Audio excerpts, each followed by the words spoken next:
Damos también la bienvenida y saludamos en Washington, D.C. a Stephen Donaghy. Él es director de la firma McClart Associates, ex asesor de la Casa Blanca en temas de seguridad y analista permanente de NTN 24. Señor Donaghy, un gusto tenerlo aquí en NTN 24. Bienvenido.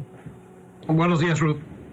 Bueno, ya estábamos con la noticia del día de hoy, estos atentados en Bélgica. El gobierno de Bélgica ya ha elevado al máximo del nivel de alerta terrorista a 4. Ha cerrado incluso todo el sistema de transporte público.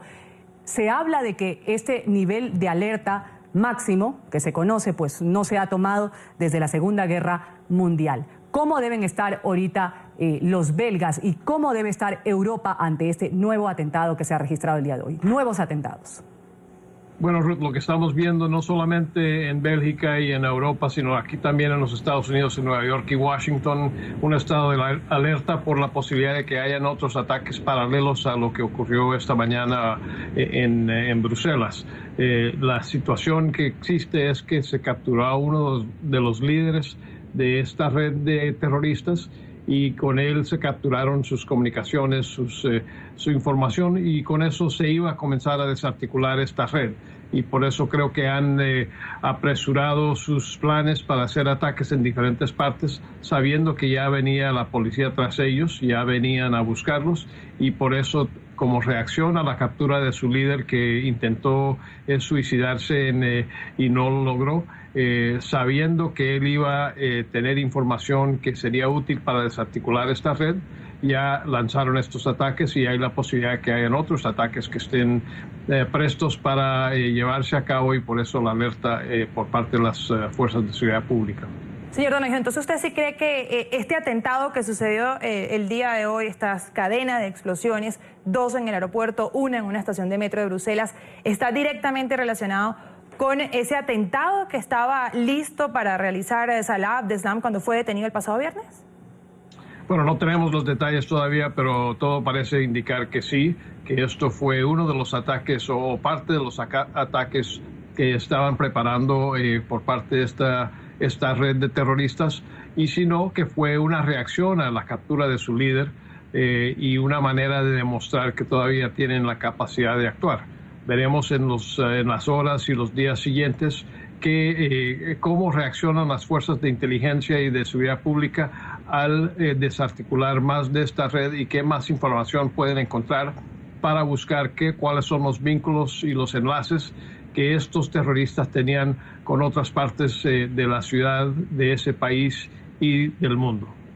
Ahí escuchábamos también, señor Donaghy, las declaraciones del presidente de Francia. Pues como sabemos, él siempre ha hablado de la lucha contra el terrorismo que debe darse en toda Europa de manera conjunta. Lo mismo lo ha dicho Rajoy. Deben ser estas medidas dentro de nuestro territorio y fuera de nuestro territorio. ¿Por qué, a pesar de todos estos esfuerzos a nivel de líderes mundiales, ISIS, como antes lo hacía, por ejemplo, Al-Qaeda, Estado Islámico siga siendo una amenaza real e inminente para los habitantes de Europa y, como usted bien lo manifestaba, también de los Estados Unidos? ¿Por qué?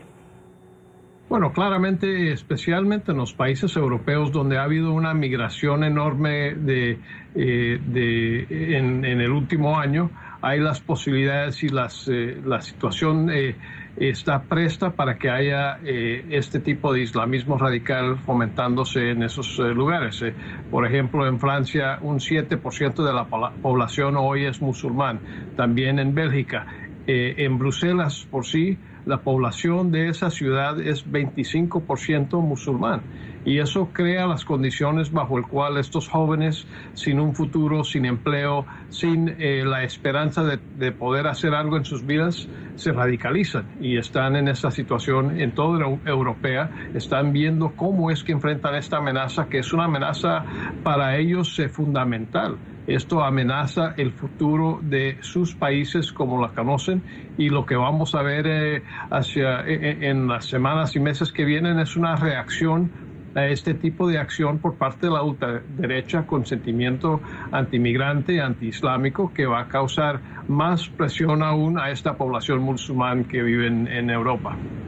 Señor Donaghy, estamos hablando que tras los atentados del 13 de noviembre, de enero, en el Charlie Hebdo del año pasado, Francia activó un nivel de alerta considerable para evitar que se presentaran ataques terroristas y a pesar de ello se presentaron los ataques terroristas del 13 de noviembre en París. Estamos hablando de que Bruselas, luego de los atentados del 13 de noviembre, de conocer que gran parte de estos yihadistas que atentaron en la capital francesa vivían en Bruselas y planearon todos estos ataques desde Bruselas, también Bélgica activa un nivel de alerta alto, si bien no el máximo como está hoy en día, tenía un nivel de alerta más alto.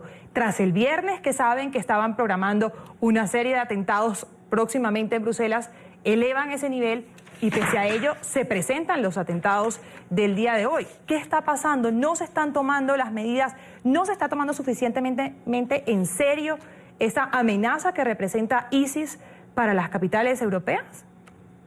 Yo diría que obviamente algunos países tienen un nivel de alerta mucho más alto y la capacidad mucho más alta para actuar sobre esta inteligencia que se está encontrando.